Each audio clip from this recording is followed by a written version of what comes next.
Hey everybody, Dirty Dan here.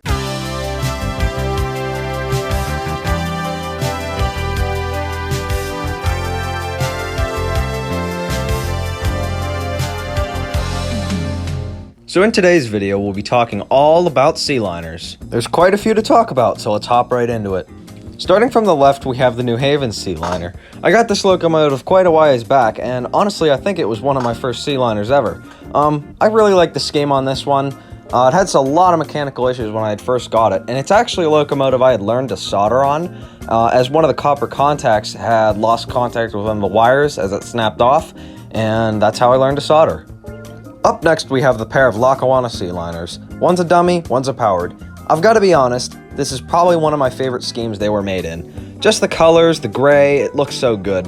As far as where I got them from, I believe these were actually given to me. Up next, we have the Penn Central Sea Liner. This was actually my very first sea liner, and well, if you look at one of the front trucks, you will notice a tiny bit of glitter.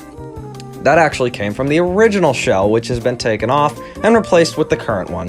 The original shell was covered in glitter paint and looked absolutely terrible. I had gotten it a lot with a bunch of other painted cars that had really been sort of destroyed throughout the years. Next, we have the Bicentennial Sea Liner, which is pretty festive, and I really like the scheme on this one too.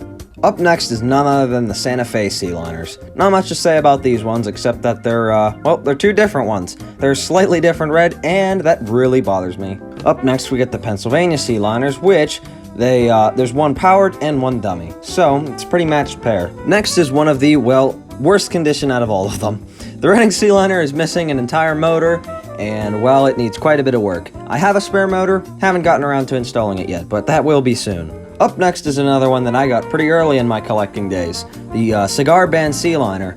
I really like the scheme on this one. So simple, but so cool. And then next we have the Seaboard Coastline Sea Liner, which really I don't have much to say about. It's really just a Seaboard Coastline Sea Liner. Last but certainly not least is the Bessemer and Lake Erie Sea Liner. In no way prototypical, it's still pretty cool. It's a custom job by me, which is unfortunately a little poor. I never really got around to fully finishing it, but maybe that'll be in the future. Haven't decided yet.